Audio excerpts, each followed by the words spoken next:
hari kedua di Dewan, kebetulan anggota Dewan banyak yang baru, mungkin perlu pencerahan.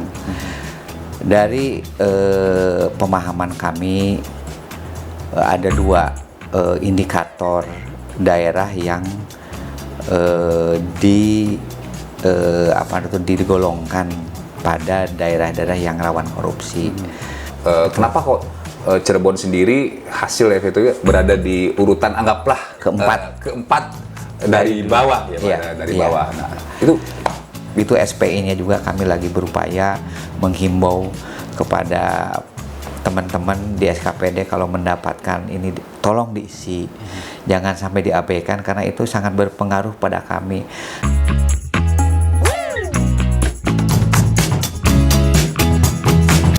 Assalamualaikum warahmatullahi wabarakatuh. Halo sahabat podcast Pajar TV. Kembali bertemu dengan saya Enon Suhanan. Kali ini kita kedatangan narasumber yang luar biasa. Narasumber kita kali ini terkait melakukan pengawasan, mungkin monitoring keuangan dan pelayanan dan sebagainya di pemerintah Kabupaten Cirebon. Pak, selamat siang Pak. Selamat siang. Dengan Pak Ian, beliau Kepala Inspektorat Kabupaten Cirebon, Pak Inspektur. Gimana kabarnya Pak? Alhamdulillah baik. Lama ya Pak ya, nggak ketemu nih Pak? 3 tahun. Waktu ketemu dulu waktu di kantor sebelah ya Pak ya? Iya. Sekarang sudah 3 tahun tidak terasa. Tidak terasa. Gimana Pak, tantangan menjadi inspektur itu seperti apa? Tantangannya, alhamdulillah sampai hari ini kita bisa menyikapi apa yang menjadi tugas dan kewenangan dari inspektorat, kelola pemerintahan di daerah.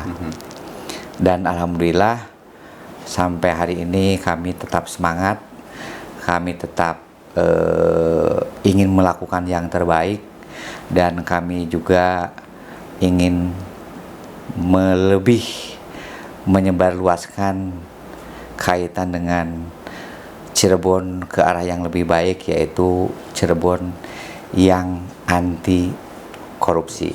Oke, menarik berbicara korupsi ini, cukup menarik sekali Pak. Baru-baru ini saya dengar nih Kabupaten Cirebon kedatangan tim dari KPK. Iya, betul.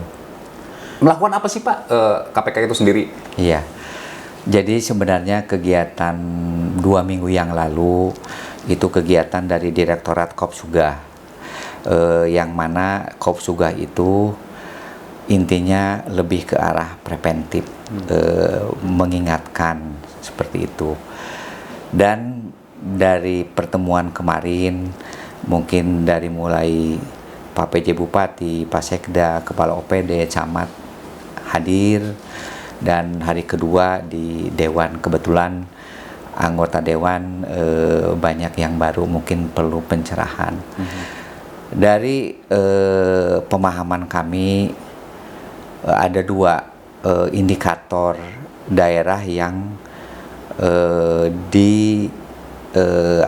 digolongkan pada daerah-daerah yang rawan korupsi.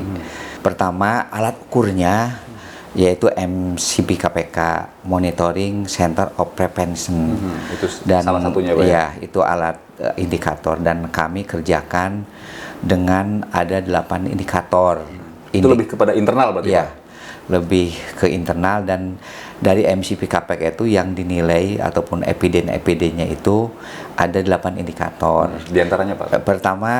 Indikator pertama dari perencanaan. Mungkin itu lebih dominan di Bapeda. Seperti apa perencanaannya? Apakah perencanaannya sudah mengacu kepada kaidah-kaidah yang sudah ditentukan? Kedua, penganggaran. Yang kedua, penganggaran. Penganggaran identik dengan BKAD, Badan Keuangan Aset Daerah, dan beberapa OPD yang lain. Dan juga ada kurang lebih sub indikator yang banyak sekali untuk penilaiannya. Dan ketiga, indikator pengadaan barang dan jasa, mutu identik dengan ULP lah begitu. Apakah regulasinya sudah cukup? Apakah masih terjadi penyimpangan dan sebagainya? Dan di situ ada indikator-indikator kaitan dengan keberhasilan. Dan indikator keempat yaitu kaitan dengan pelayanan publik. Pelayanan publik yang disoroti di situ ada pelayanan publik di perizinan, pelayanan publik di bidang kesehatan. Kesehatan itu mencakup puskesmas dan 2 rumah sakit. Begitu juga pelayanan publik di Suksapil. Itu pelayanan publik. Dan kelima unsur indikator yang itu pengawasan APIP. Pengawasan APIP itu ya identik dengan inspektorat. Apa penganggarannya sudah dipenuhi dengan aturan atau belum, dan kecukupan SDM juga sudah sesuai tidak dengan objek yang dilakukan pemeriksaan. Dan unsur selanjutnya itu indikator selanjutnya yaitu manajemen ASN. Itu lebih identik dengan BKPSDM, bagaimana pola merit system, bagaimana pola rotasi mutasi dan sebagainya. Itu ada juga regulasi-regulasinya di situ. Dan indikator ketujuh yaitu kaitan dengan pengelolaan. Salah satunya unsur yang dilihat itu penyerahan PSU.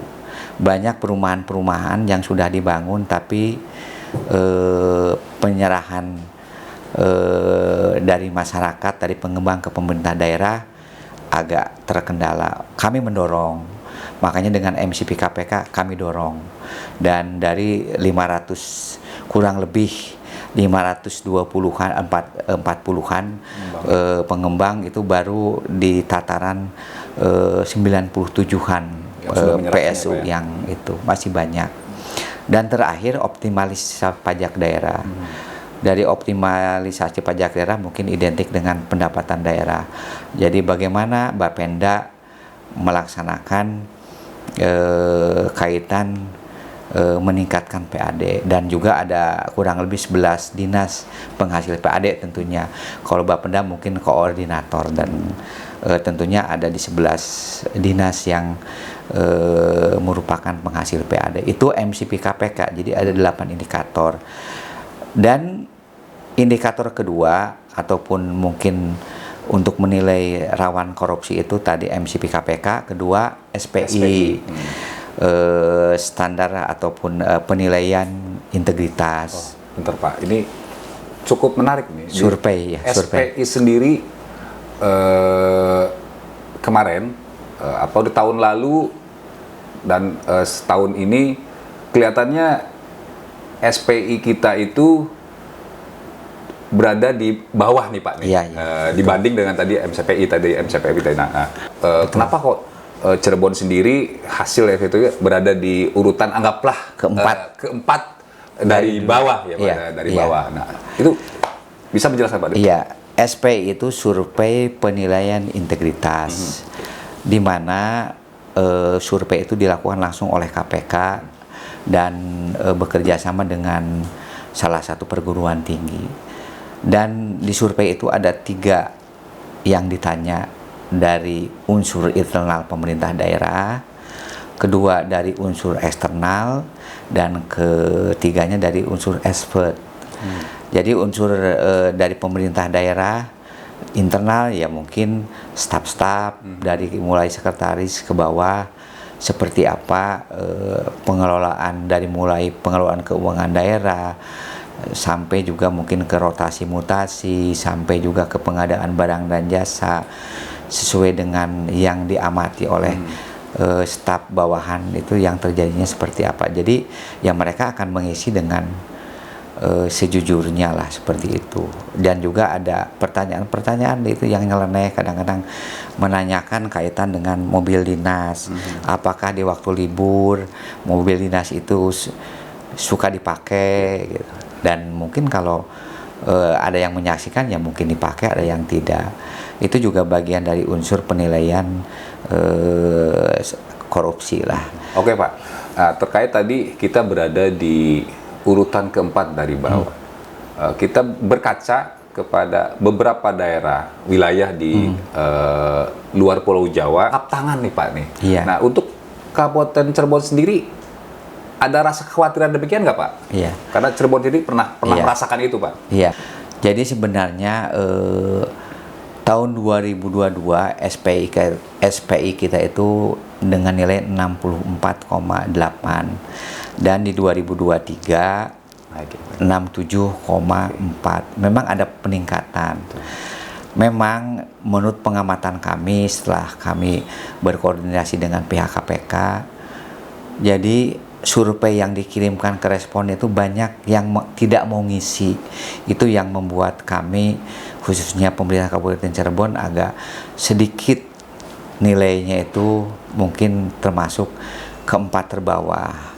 Dan mudah-mudahan di survei di tahun 2024 kita tidak henti-hentinya meminta kepada seluruh kepala OPD untuk menginformasikan barangkali ada unsur-unsur staf di bawah mendapatkan isian survei, harap diisi seperti itu. Dan juga kaitan dengan pihak luar eksternal itu mungkin saya minta ke semua OP bisa melakukan pelayanan publik sebaik mungkin sesuai dengan wewenangnya.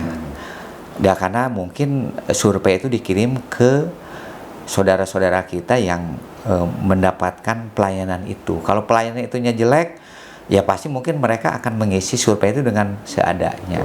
Tapi kalau misalnya mendapatkan pelayanan, contohlah kesehatan baik ataupun pelayanan KTP baik, tepat waktu, dan juga dari kalangan expert itu dari Ombudsman, dari BPK, dari BPKP, juga dari unsur pensiunan, memandang tata kelola pemerintahan di Kabupaten Cirebon seperti apa. Mungkin mereka akan dikirim responden itu dan diisi juga seperti itu. Memang untuk SPI ini di luar jangkauan inspektorat, karena itu langsung dan kami juga tidak tahu siapa yang mendapatkan kiriman WA dari KPK itu sendiri. Artinya teman-teman di lingkup pemerintahan jangan takut ya Pak dengan kedatangan dari KPK sendiri, karena KPK memberikan pemahaman terkait pencegahan. Pak, terkait tadi soal tingginya survei ya. Apakah menjamin atau tidak? Betul, gitu kan. tadi. Kalau menurut pengamatan saya mungkin survei kan salah satu indikator yang menunjukkan kerawanan. Ya, betul. Tapi di lapangan juga belum tentu tidak terjadi dengan SPI yang tinggi, MCP yang tinggi. Karena berkaca kepada daerah lain juga ada yang demikian apa yang tinggi, seperti ada itu. OTT. Tapi ternyata kan tidak menjamin. Tapi mungkin ada indikator-indikator tertentu bagi KPK, mungkin dikoordinasikan dengan bagian penindakan tentunya menjadi kalau itunya rendah, mungkin pantauannya akan lebih. Seperti itu aja, karena yang nilai SPI dan MCP-nya tinggi juga belum tentu. Kabupaten Cirebon menduduki ranking pertama di Jawa Barat dengan poin 75, walaupun nanti akan ditutup di bulan akhir Desember. Begitu SPI-nya juga kami lagi berupaya menghimbau kepada teman-teman di SKPD kalau mendapatkan ini tolong diisi, jangan sampai diabaikan karena itu sangat berpengaruh pada kami. Jadi seperti yang terjadi tahun kemarin, karena responden itu tidak mengisi, akhirnya jadi rendah. Ya seolah-olah SPI kita rendah, padahal mereka nggak mau ngisi. Jadi kan itu tidak bisa dijadikan juga bahan pijakan, tolak ukur. Tapi harapan kami di tahun 2024 kita bisa bisa menuju zona aman, yang mana dengan nilai SPI-nya di angka 76. Jadi kalau sudah di angka 76 berarti masuk ke daerah tidak masuk lagi ke daerah rawan korupsi. Kalau di bawah 76 itu masuknya mau 75 mau 74 tetap masuk ke ranah daerah rawan korupsi. Jadi kalau di angka 76 mudah-mudahan kita bisa meningkat lah ke daerah aman dari korupsi itu sendiri, seperti itu. Mudah-mudahan apa yang tadi disampaikan bisa memberi penyemangat sebetulnya kepada teman-teman di lingkup pemerintahan ini tadi. Pak, ada satu lagi Pak, terkait berbicara di pemerintahan paling bawah di desa nih Pak. Iya, iya. Itu desa kan cukup rawan dalam penggunaan anggaran sendiri, kalau pengawasan segala macam. Ini seperti apa? Memang untuk pemerintahan desa dari kacamata inspektorat, kita menempatkan desa itu menjadi objek pemeriksaan yang beresiko tinggi. Karena apa? Pertama, SDM yang belum memenuhi standar lah begitu. Kedua, juga mungkin kaitan dengan penggunaan IT yang notabene-nya ya berhubungan dengan SDM itu sendiri. Dan ketiga, dengan perubahan-perubahan regulasi yang belum dipahami. Kalau menurut pengamatan saya, menjadi seorang perangkat desa, kepala desa itu tidak cukup 3 tahun untuk bisa memahami betul kaitan dengan tata kelola keuangan desa. Itu membutuhkan 4 tahun. Sedangkan di lapangan, hasil pemilihan kepala desa tahun 2023, Pak Enon, banyak terjadi pergantian perangkat. Jadi akhirnya membuat blunder, mempengaruhi juga, sekaligus juga ya akhirnya pertanggungjawabannya kadang-kadang dibawa oleh perangkat desa yang diberhentikan. Jadi akhirnya membuat sirkulasi keuangan, pengajuan tahapan berikutnya agak terhalangi. Seperti sekarang ada beberapa desa yang terhalang, tidak bisa mengajukan ke tahap kedua dikarenakan SPJ tahun 2023 yang dilakukan oleh kepala desa yang kalah tidak dibuat SPJ-nya. Akhirnya kan menghalangi, berdampak pada kepala desa yang baru. Itu hal-hal itu seyogianya menjadi perhatian khusus. Makanya kami menempatkan desa itu menjadi objek pemeriksaan yang berisiko tinggi. Nah, tadi dengan tadi apabila ada persoalan tadi terkait yang pengajuan yang berikutnya belum terrealisasi karena terhambat SPJ yang lama, upaya preventif atau dari inspektorat sendiri dengan SDM yang ada seperti apa itu Pak? Memang untuk mengantisipasinya kami sudah berkoordinasi dengan DPMPD. Dan DPMPD mengambil satu kebijakan lah yang menurut kami sangat baik lah, sangat cemerlang. Dan walaupun memang agak sedikit repot, harus menggali pertanggungjawaban yang dibawa oleh pihak perangkat yang lama, tapi akhirnya lambat laun sekarang tinggal beberapa desa lagi yang agak sedikit terhambat, tapi dengan kebijakan kepala DPMPD bisa memberikan satu penyelesaian yang baik. Dan tentunya mudah-mudahan kedepannya hal-hal seperti ini tidak terjadi kaitan dengan pertanggungjawaban, karena yang namanya pertanggungjawaban itu dengan pelaksananya bagaikan suami istri sebagai alat pembanding. Misalnya mengerjakan fisik, ya pembandingnya kan SPJ, RAB dan sebagainya. Kalau misalnya RAB-nya nggak ada, fisiknya ada, apa yang mau dibandingkan? Betul. Itu hanya ringkas sebenarnya. Hanya membandingkan perencanaan dengan pelaksanaannya sebenarnya. Dan ditambah dengan unsur-unsur lain, apakah memang di situ ada perlu diketahui juga oleh Pak Enon, paradigma inspektorat sekarang berubah. Kalau dulu waktu saya masih di tataran auditor dan sebagainya, paradigma inspektor itu mencari kesalahan ke objek yang diperiksa. Tapi kalau sekarang paradigmanya early warning system. Kita harus membantu dan menjadi penasihat pemerintah daerah dan desa yang terpercaya. Jadi makanya kami membuka ruang konsultasi bagi tataran dari mulai tingkat desa, sekolah, SD, SMP, puskesmas sampai ke dinas. Kita melakukan consulting tiap hari Jumat, membuka ruang. Jadi kalau dulu keluar dari inspektorat itu mungkin menanyakan ada kasus apa, kalau sekarang tiap hari Jumat tuh yang keluar dari inspektornya tuh kebanyakan mereka yang berkonsultasi kaitan kebijakan ataupun penyusunan SPJ yang diragukan, ataupun juga penghitungan pajaknya seperti apa, atau RAB fisiknya apakah ini sudah sesuai atau tidak. Jadi kita mencoba untuk merendahkan resiko-resiko itu. Dan kedua, kita juga melakukan pendampingan. Misalnya desa melakukan penyusunan APBD, kita melakukan pendampingan. Tapi bagi desa-desa yang minta, kalau yang tidak minta ya kita juga enggak. Begitu juga ke tingkat sekolah, mau menyusun kaitan RKS itu rencana kerja ke sekolah, kita melakukan pendampingan. Dan terakhir, unsur pengawasan itu unsur yang nomor 3. Keempatnya pembinaan. Jadi kalau dulu pengawasan unsur pertama, kalau sekarang dibalik unsur konsulting dan pendampingan. Oke. Terima kasih Pak. Sebetulnya banyak hal yang ingin saya tanyakan itu, tapi mengingat waktunya yang tidak memungkinkan Pak, sehingga di lain waktu, mungkin nanti lain waktu kita berbincang-bincang kembali. Siap, dengan tema yang berbeda mungkin. Ya, itu tadi.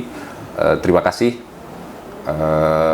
atas penjabarannya, atas apa tadi terkait kinerja fungsi dari Inspektorat sendiri. Pak Inspektur telah memberikan penjelasan yang menurut saya cukup detail, termasuk sampai ke tingkat desa. Dan harapannya teman-teman di desa, apabila ada persoalan, ada kesulitan, langsung konsultasikan dengan Inspektorat, karena di situ ada ruangnya, ada ruang untuk konsultasi, ruang untuk pembinaan dan sebagainya. Bukan berarti desa bisa sekarap sendiri, tapi paling pun tidak ada hal-hal yang perlu untuk dipertanyakan, untuk melakukan yang berkaitan dengan pertanggungjawaban, segera mendatangi atau konsultasi dengan Inspektorat. Ini Pak, apa nih Pak yang kata-kata penutup yang bisa disampaikan terkait tadi? Mungkin dari kami sebagai penutup, mungkin marilah bangun Kabupaten Cirebon dengan baik dan menjauhi hal-hal yang negatif, mungkin berbau korupsi dan sebagainya. Mudah-mudahan upaya-upaya dari pemerintah daerah untuk mensejahterakan rakyatnya bisa terlaksana. Mungkin itu. Oke, terima kasih. Ingat, jaga Kabupaten Cirebon dengan baik. Hindari hal-hal yang negatif, intinya begitu. Agar apa? Agar kampung atau wilayah yang kita cintai bisa terus berkembang, bisa terus maju sesuai dengan harapan kita semua. Semoga pada pertemuan pada sesi hari ini bisa bermanfaat, bisa mengetuk semua teman-teman, sahabat podcast Fajar TV. Sekian, assalamualaikum warahmatullahi wabarakatuh. Waalaikumsalam.